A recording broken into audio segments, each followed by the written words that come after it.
Shrimad Bhagvatam, 1st Canto, Chapter 8. Prayers by Queen Kuntī and Parīkṣit Saved.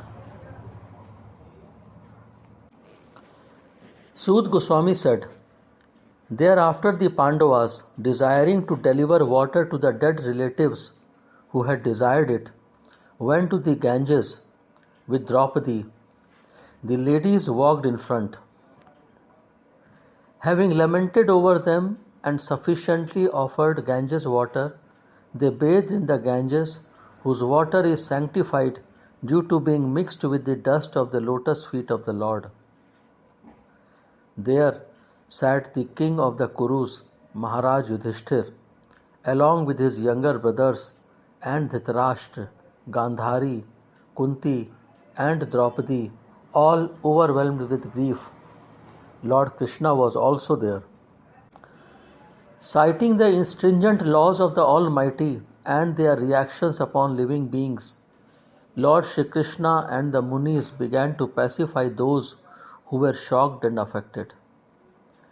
The clever Duryodhan and his party cunningly usurped the kingdom of Yudhishthir, who had no enemy. By the grace of the Lord, the recovery was executed, and the unscrupulous kings who joined with Duryodhan were killed by him. Others also died, their duration of life having decreased for their rough handling of the hair of Queen Draupadi. Lord Shri Krishna caused 3 well-performed Ashwamedh Yagnas, that is horse sacrifices, to be conducted by Maharaj Yudhishthir, and thus caused his virtuous fame to be glorified in all directions, like that of Indra, who had performed 100 such sacrifices. Lord Shri Krishna then prepared for his departure. He invited the sons of Pandu, after having been worshipped by the Brahmans, headed by Shri Vyasdev. The Lord also reciprocated greetings. As soon as he seated himself on the chariot to start for Dwarka, he saw Uttara hurrying towards him in fear. Uttara said, O Lord of Lords, Lord of the universe, you are the greatest of mystics. Please protect me, for there is no one else who can save me from the clutches of death in this world of duality. My Lord, you are all-powerful. A fiery iron arrow is coming towards me fast. My Lord, let it burn me personally, if you so desire, but please do not let it burn and abort my embryo. Please do me this favor, my Lord. Sud Goswami said, having patiently heard her words, Lord Shri Krishna, who is always very affectionate to his devotees, could at once understand that Ashwatthama, the son of Dronacharya, had thrown the Brmhastra to finish the last life in the Pandav family. O foremost among the great thinkers, Munis, seeing the glaring Brmhastra proceeding towards them, the Pandavas took up their 5 respective weapons. The Almighty Personality of God, Shri Krishna, having observed that a great danger was befalling his unalloyed devotees, who were fully surrendered souls, at once took up his Sudarshan disc to protect them. The Lord of Supreme Mysticism, Shri Krishna, resides within everyone's heart as the Paramatma. As such, just to protect the progeny of the Kuru dynasty, he covered the embryo of Uttara by his personal energy.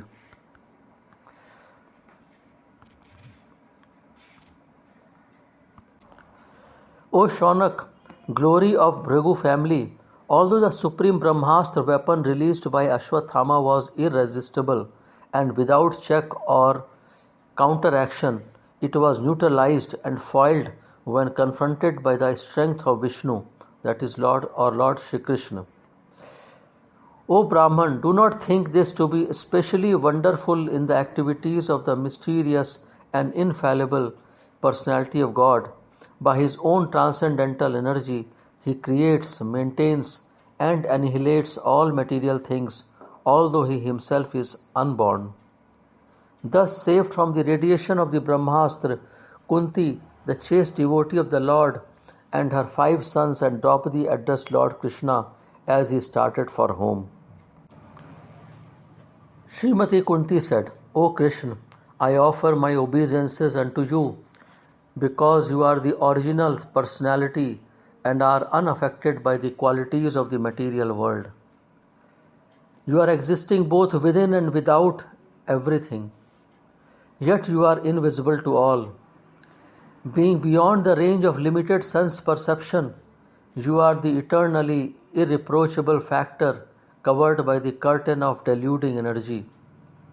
You are invisible to the foolish observer, exactly as an actor dressed as a player is not recognized. You yourself descend to propagate the transcendental science of devotional service unto the hearts of the advanced transcendentalists and mental speculators. You are purified by being able to discriminate between matter and spirit.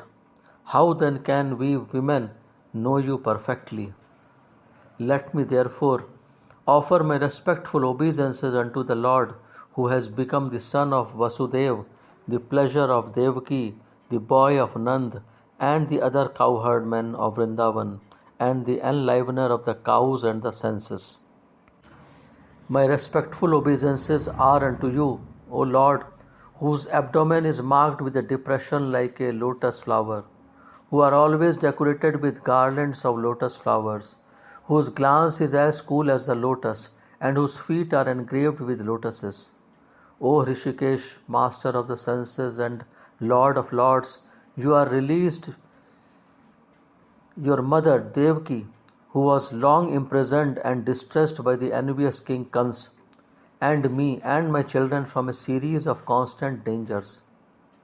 My dear Krishna, your lordship has protected us from a poisoned cake, from a great fire, from cannibals, from vicious assembly, from sufferings during our exile in the forest, and from the battle where great generals fought, and now you have saved us from the weapon of Ashwatthama. I wish that all those calamities could happen again and again, so that we could see you again and again, for seeing you means that we will no longer see repeated births and deaths. My Lord, your Lordship can easily be approached, but only by those who are materially exhausted. One who is on the path of material progress, trying to improve himself with respectable parentage, great opulence, high education, and bodily beauty, cannot approach you with sincere feeling. My obeisances are unto you, who are the property of the materially impoverished. You have nothing to do with the actions and reactions of the material modes of nature. You are self-satisfied, and therefore you are the most gentle and are master of the monists. My Lord, I consider your Lordship to be eternal time, the supreme controller without beginning and end, the all-pervasive one. In distributing your mercy, you are equal to everyone. The dissensions between living beings are due to social intercourse. O Lord, no one can understand your transcendental pastimes, which appear to be human and are so misleading. You have no specific object of favor, nor do you have any object of envy. People only imagine that you are partial. Of course, it is bewildering, O soul of the universe, that you work through, though you are inactive, and you take birth, though you are the vital force and the unborn. You yourself descend among animals, men, sages, and aquatics. Verily, this is bewildering. My dear Krishna, Yashoda took up a rope to bind you when you committed an offense, and your perturbed eyes overflooded with tears, which washed the mascara from your eyes, and you were afraid, though fear personified is afraid of you. This sight is bewildering to me. Some say that the unborn is born for the glorification of pious kings, and others say that he is born to please King Yadu, one of your dearest devotees. You appear in his family as sandalwood appears in the Malay hills. Others say that since both Vasudeva and Devaki prayed for you, you have taken your birth as their son. Undoubtedly, you are unborn, yet you take your birth for their welfare and to kill those who are envious of the demigods. Others say that the world, being overburdened like a boat at sea, is much aggrieved, and that Brahma, who is your son, prayed for you, and you have appeared to diminish the trouble. And yet others say that you appeared for the sake of rejuvenating the devotional service of hearing, remembering, worshipping, and so on, in order that the conditioned souls suffering from material pangs might take advantage and gain liberation. O Krishna, those who continuously hear, chant, and repeat your transcendental activities or take pleasure in others doing so certainly see your lotus feet, which alone can stop the repetition of birth and death. O my Lord, you have executed all duties yourself. Are you leaving us today, though we are completely dependent on your mercy and have no one else to protect us, now when all kings are at enmity with us? As the name and fame of a particular body is finished with the disappearance of the living spirit, similarly, if you do not look upon us, all our fame and activities, along with the Pandavas and Yadus, will end at once. O Gadadhar, Krishna, our kingdom is now being marked by the impression of your feet, and therefore it appears beautiful, but when you leave it, it will no longer be so. All these cities and villages are flourishing in all respects because the herbs and grains are in abundance. The trees are full of fruits, the rivers are flowing, the hills are full of minerals, and the oceans full of wealth, and this is all due to your glancing over them. O Lord of the universe, Soul of the universe, O Personality of the form of the universe, please therefore sever my tie of affection for my kinsmen and the Pandavas and the Vrishnis. O Lord of Madhu, as the Ganges forever flows to the sea without hindrance, let my attraction be constantly drawn upon you without being diverted to anyone else. O Krishna, O friend of Arjun, O chief amongst the descendants of Vrishni, you are the destroyer of those political parties which are disturbing elements on this earth. Your prowess never deteriorates. You are the proprietor of the transcendental abode, and you descend to relieve the distress of the cows, the Brahmanas, and the devotees. You possess all mystic powers, and you are the perceptor of the entire universe. You are Almighty God, and I offer my respectful obeisances. Sut Goswami said, The Lord, thus hearing the prayers of Kuntī Devi composed in choice words for his glorification, mildly smiled. That smile was as enchanting as his mystic power. Thus, accepting the prayers of Srimati Kuntī Devi, the Lord subsequently informed other ladies of his departure by entering the palace of Hastinapur. But upon preparing to leave, he was stopped by King Yudhishthir, who implored him lovingly. King Yudhishthir, who was much aggrieved, could not be convinced, despite instructions by great sages headed by Vyas and the Lord Krishna himself, the performer of the superhuman feats, and despite all historical evidence.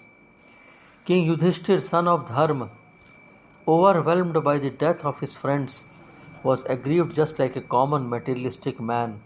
O sages, thus deluded by affection, he began to speak. King Yudhishthir said, O my Lord, I am the most sinful man. Just see my heart, which is full of ignorance, this body which is ultimately meant for others has killed many phalanxes of men.